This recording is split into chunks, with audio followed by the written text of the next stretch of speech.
बिस्मिल्लाहिर्रहमानिर्रहीम। अस्सलामु अलैकुम वरहमतुल्लाहि वबरकातुहू। बिलाखिर अमेरिका में अशरफ गनी और जो बाइडन की नाकाम मीटिंग के बाद जम्मू कश्मीर में इंडियन एयरबेस पर ड्रोन हमलों की इतलात आ जाती हैं और पूरा इंडियन मीडिया इसे पाकिस्तान से मुंसलिक करने की सर तोड़ कोशिश कर रहा है।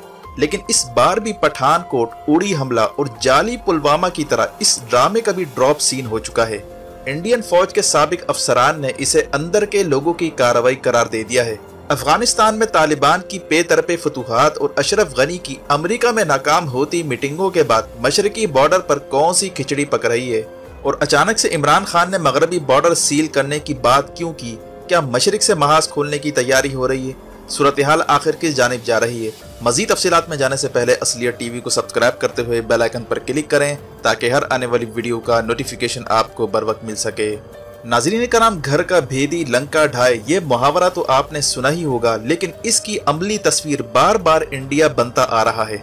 इंडिया ने दावा किया है कि जम्मू कश्मीर में मौजूद इंडियन एयर बेसिस को ड्रोन तैयारों से निशाना बनाने की कोशिश की गई, जिसमें कोई भी जानी या माली नुकसान की इतला नहीं आई। लेकिन अचानक से इंडियन मीडिया एक्टिव हो जाता है और फिर वही रिवायती अंदाज में पाकिस्तान करता नजर आता है। इंडियन मीडिया की इन बुलंद होती चीखों के दौरान ही साबिक northern commander general DS Jaswal को लाइन पर लिया जाता है ताकि भारतीय मीडिया के इन प्रोपेगेंडे की तस्दीक रिटायर्ड जर्नलों से करवाई जाए। और सवाल पूछा जाता है कि ये हमले इंतहाई हाई सिक्योरिटी जोन में कैसे हुए, क्या इसके ताने बाने सरहद पार से मिलते हैं या नहीं?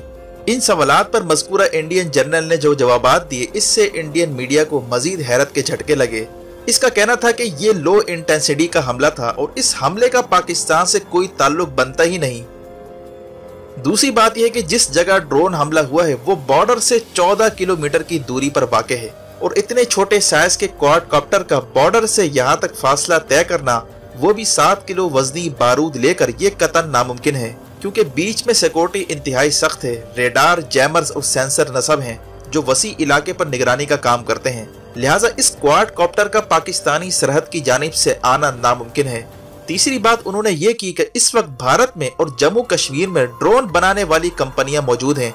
लिहाजा अगर किसी ने कार्रवाई करनी भी है तो वो मकामी मार्केट से ड्रोन खरीद कर ये कार्रवाई अंजाम दे सकता है।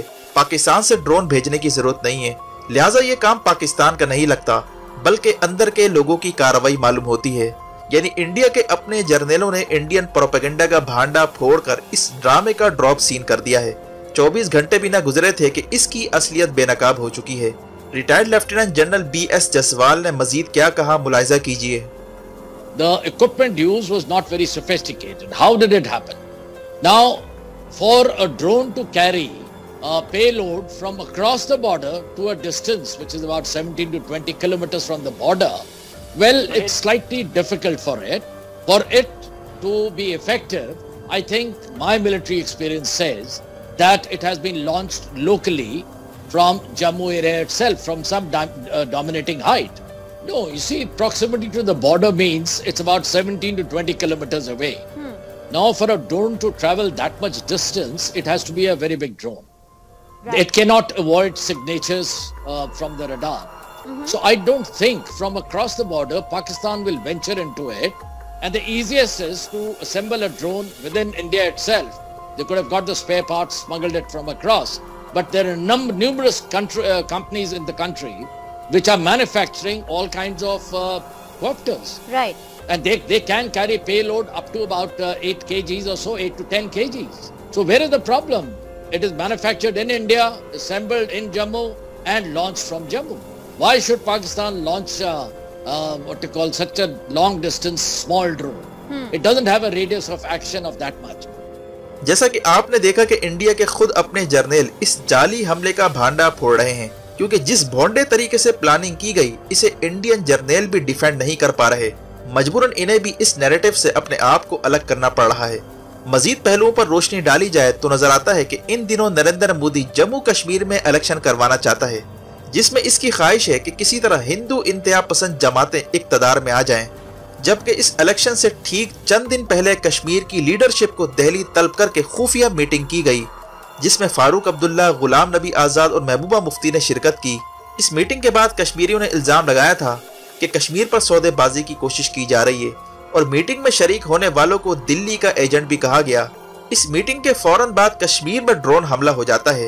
यानी ड्रोन हमले के ताने बाने मोदी की उस खुफिया मीटिंग से भी जुड़ते जा रहे हैं जिसमें इलेक्शन के लिए ग्राउंड बनाने की बात की गई। इस वक्त सोशल मीडिया पर भारतीय अवाम की अक्सरियत ने मज़कूरा ड्रोन हमलों को जम्मू कश्मीर में होने वाले इलेक्शन से जोड़ना शुरू कर दिया है। उनका कहना था कि ड्रोन हमले दरअसल कश्मीर का इलेक्शन जीतने के लिए करवाया गया ताकि बीजेपी को इक्तदार में लाया जाए। यानी जिस तरह मोदी ने 2019 में इलेक्शन जीतने के लिए पुलवामा हमला करवाया, वही खेल कश्मीर का इलेक्शन जीतने के लिए हो रहा है। जबकि अगर इस ड्रोन हमले की टाइमिंग चेक की जाए तो इससे भी काफी बातें खुलकर सामने आ जाती हैं। एक जानिब अफगानिस्तान के मैदानों में तालिबान को मिलने वाली फतूहात पर दिल्ली में परेशानी का समा है, जिस पर भारतीय वजीर खारजा जयशंकर को छुपकर कतर में तालिबान से मुलाकात करना पड़ी, लेकिन वहां पर नाकामी के बाद फिर अशरफ गनी को वाशिंगटन में तलब किया गया, जहां अफगान तालिबान की फतूहात और पाकिस्तान का मामला जेर बहस आया और बगराम एयरबेस को बचाने के नाम पर अमेरिका ने 650 फौजियों को तैनात करने का बयान दिया। इसके साथ साथ G7 ममालिक का इजलास तलब करके CPEC, बेल्ट एंड रोड और चीन के बढ़ते कदमों को रोकने के लिए खुफिया मकाम पर मीटिंग रखी गई, जिसके बाद वजीर आज़म इमरान खान ने अमेरिका को किसी भी सूरत अड्डे ना देने का बयान दिया और CIA के डायरेक्टर को खाली हाथ वापस जाना पड़ा, जबकि इमरान खान ने तालिबान मुखालिफ किसी भी कार्रवाई का हिस्सा बनने से भी इनकार किया। ये वो बयानात थे जिस पर अमेरिका सख्त परेशान है। पेंटागन के कमांडर ने फौजी इनखला पर यह भी बयान दिया था कि अगर हमें अड्डे ना मिले तो पाकिस्तान के लिए मुश्किल हो सकती है और दाइश और दहशतगर्द तंजीमें पाकिस्तान पर हमलावर हो सकती हैं। गोया अमेरिका ने अड्डे ना मिलने की सूरत में दहशतगर्दों के जरिए हमले करवाने की दबे लफ्जों वार्निंग भी दे डाली थी। दूसरी जानिब अजीत डोवल के जरिए तालिबान से डील करने की काफी अरसे से कोशिश की जाती रही है, लेकिन वो भी नाकाम साबित हुई। इंडिया को अब खतरा है कि काबुल पर तालिबान के आते ही कश्मीर में सूरत हाल खराब हो सकती है। चुनांचे इंडिया ने काफी अरसे से पाकिस्तान मुखालिफ मुहिम का सिलसिला शुरू कर दिया था और जम्मू कश्मीर और भारतीय पंजाब में आए रोज ड्रोन भेजे जाने की खबरें भी चलाई जाती रहीं और ये भी कहा था कि चीन और तुर्की पाकिस्तान को सोफिस्टिकेटेड ड्रोन तैयारे देने जा रहे हैं जो इंडिया के लिए दर्द-ए-सर बन सकते हैं। इन बयानात के बाद army chief general Qamar Javed Bajwa formation commanders के साथ मीटिंग के बाद मुसल्लह अफवाज को मशरकी और मगरबी बॉर्डर पर हाई अलर्ट रहने का भी हुक्म जारी करते हैं। यानी फौजी और सिविलियन क़यादत को यकीन हो चुका था कि अमेरिका को अड्डे न देने की सूरत में भारत को मशरिक की जानिब से पुश किया जा सकता है और फॉल्स फ्लैग की कोशिश हो सकती है, जिसका अमली सबूत मज़कूरा जाली ड्रोन हमला है, जिसकी जालसाजी पर से खुद उनके अपने जर्नेल पर्दा उठाते नजर आ रहे हैं। वाज़ेह है कि फौजी क़यादत इन दिनों बेतरफे मुख्तलिफ ममालिक के दौरे भी करती नजर आ रही है। फौजी क़यादत तुर्की, आज़रबाईजान, मिस्र और जॉर्डन के दौरे कर रहे हैं और आज़रबाईजान के सदर ने तो यहाँ तक बयान दिया कि जिस तरह पाकिस्तान ने नगोर्नो काराबाख की आज़ादी में हमारा साथ दिया, हम कश्मीर पर पाकिस्तान का साथ देंगे। इन सब बंदियों से जाहिर होता है कि रीजन में बहुत कुछ होने जा रहा है। हालिया ड्रोन हमलों से भारत दो मकासद हासिल करना चाहता है। एक ये कि भारतीय इंतहा पसंदों को कश्मीर में इलेक्शन जितवाया जाए ताकि काबुल में तालिबान की आमद से पहले कश्मीर पर कब्जे को मुस्तहकम किया जाए।